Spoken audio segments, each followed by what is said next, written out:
Ya, Assalamualaikum warahmatullahi wabarakatuh. Saya Ahmad Yani, Angkatan PK 162 LPDP Pandita Hasia. Kali ini saya akan berbincang dengan salah satu tokoh yang paling menginspirasi di kalangan mahasiswa.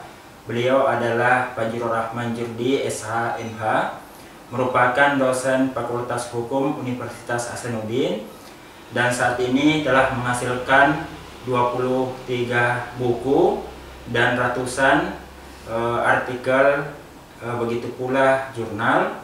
Dan yang paling hebatnya teman-teman, beliau merupakan tokoh pelopor di kampus bagaimana kemudian mahasiswa bisa giat menulis.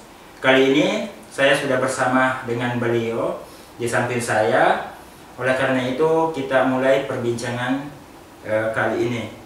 Nah, pertanyaan pertama Pak, Bapak kan ini sudah banyak menulis karya, sudah banyak menulis buku. Nah, buku-buku seperti apa saja yang sudah dihasilkan yang sebanyak 23 itu Pak?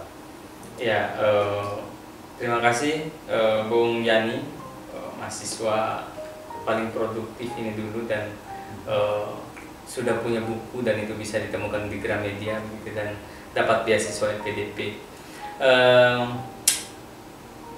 Saya menuliskan dari semester 1.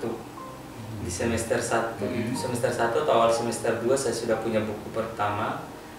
Itu diterbitkan secara cuma saya nggak mau baca kembali sih, kan berantakan bahasanya ya kalau zaman dulu.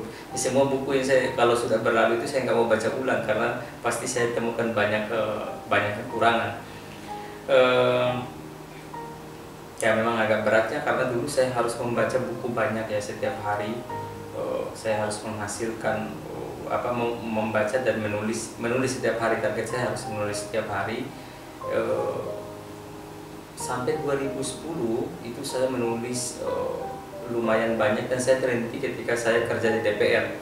Saya hanya menghasilkan satu buku selama 5-6 tahun itu di DPR.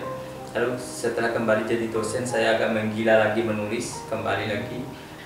Hasrat menulis saya itu tambah tinggi, dan itu bisa saya menghasilkan buku 3-4 naskah setiap tahun.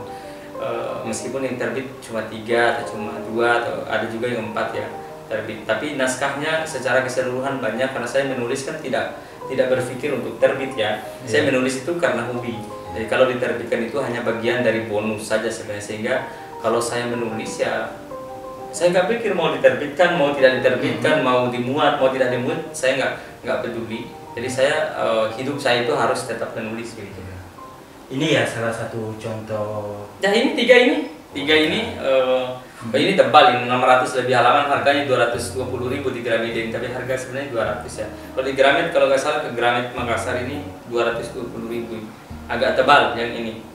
Ini juga agak tebal, tapi ini sebenarnya itu untuk kelas hukum tata usaha negara dulu, hukum acara peradilan itu jadi, dan rata-rata buku belakangan kan ada di Gramedia ya, yang maksudnya tidak ada di toko buku lah gitu. Nah, yang kedua Pak, ini kan banyak dari kalangan mahasiswa seperti teman-teman saya menyampaikan kepada saya bahwa Bapak Pak Jiro Rahman Jurdi ini merupakan salah satu pelopor di kalangan mahasiswa. Saya kurang tahu kalau saya pelopor ya. Saya tidak mengerti saya. Tapi yang banyak beredar dari teman-teman bilangnya begitu Pak. Nah, apa sih motivasi Bapak sehingga mendorong mahasiswa untuk menulis, giat menulis seperti itu? Saya sebenarnya kan kesadaran literasi ya. Saya membentuk kelompok-kelompok kecil anak-anak mahasiswa, dan bukan hanya mahasiswa di Fakultas Hukum sebenarnya. Teman-teman dari luar itu saya bentuk saya ada kelompok-kelompok kecil yang saya bina, dan kelompok-kelompok kecil ini ada yang hasilnya buku, kadang ada kalangan dosen. Saya ini tapi bukan dosen di Unhas ya, saya bikin, dan malah ada yang sekarang paling produktif ya, salah satu dosen begitu produktif sekali tapi bukan dosen Unhas. Mulanya dia hanya kebingungan. Saya bilang menulis itu adalah kata kerja. Karena itu kalau mau menulis bukan bilangnya mau kak menulis. Kalau mau menulis ambil laptop duduk menulislah. Jadi tidak boleh itu bilang mau kak menulis. Kalau mau semua orang mau menulis. Jadi bukan kata mau gak menulis. Jadi kalau bilang mau menulis, ambil itu laptop menulis. Dan itu dia praktekkan. Sekarang buku itu ibu baru 6 bulan 7 bulan ini dia kan sudah 3-4 bukunya. Itu dosen banyak ya. Saya juga kaget begitu. Bilang, Pak Fajrul, saya nggak tahu. Oh, dia bilang ke saya nggak tahu kenapa cara Anda bukan cara saya sebenarnya. Saya bilang itu sebenarnya ada kemauannya dari kita. Cuma ininya saja, caranya saja yang dikasih. Dari menyusun outline, kemudian bagaimana target per bab, berapa hari itu satu bab. Kan saya bilang saya pernah tulis buku 24 hari. Kadang-kadang rata-rata buku yang saya tulis itu di bawah 3 bulan. Kecuali mungkin buku ini yang paling lama ya, karena agak tebal. Itu Bung Yan. Jadi saya mau bikin kelompok-kelompok dulu kan pertama-tama masuk dosen kan saya banyak kelompok mahasiswa yang saya bikin ya. Sampai ada bukunya Garot Tipikor, buku-buku komunitas begitu. Iya, saya masih ingat itu. Nah, ini juga kumpulan kuliah kelas mahasiswa semua yang nulis yang ini. Itu mahasiswa, karya mahasiswa itu sebenarnya. Ya mungkin ini yang terakhir Pak. Tadi disampaikan bahwa pernah menulis selama 20 hari dan menghasilkan satu karya buku. Nah, apa sih tipsnya dari Bapak sehingga kita terdorong untuk menulis, kemudian mengejar deadline seperti itu? Ya, pertama itu hobi ya. Saya itu hobinya menulis.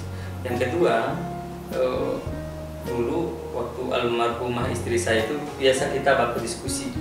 Jadi apa ya yang bagus ya pasarnya kira-kira. Dia kan feel pasar. Feel pasarnya bagus tuh karena ilmu dagangnya almarhum itu agak bagus sedikit. Jadi kalau mau bagus ya target kita harus penerbit besar, dia bilang kan. Nah, cara menulis penerbit. Jadi dia dulu yang bantu, ya bantunya bukan bantu apa, dia bantu buku-buku, dia yang bantu pengutkan dan seterusnya. Sehingga ketika saya menulis itu menulis aja kerja saya. Jadi dulu depan komputer menulis, kopi sudah tersedia, makanan sudah tersedia, semuanya sudah tersedia. Jadi kalau saya lelah, saya terbaring, bangun menulis lagi. Sehingga hasilnya memang maksimal. Ketimbang belakangan saya kan kurang ya, kurang nulis. Ini satu naskah saya sudah diminta sama penerbit sudah berkali-kali. Ditanya oleh teman di penerbit, bilang di mana naskahnya? Belum, tumben lama. Dia bilang enggak, biasanya ya gimana ngurus anak. Saya bilang ngurus anak, pekerjaan semua berjalan bersamaan. Jadi memang nggak bisa optimal kayak dulu. Tapi menulis itu penting Bung Yan, karena dengan menulis kesadaran literasi kita menjadi baik.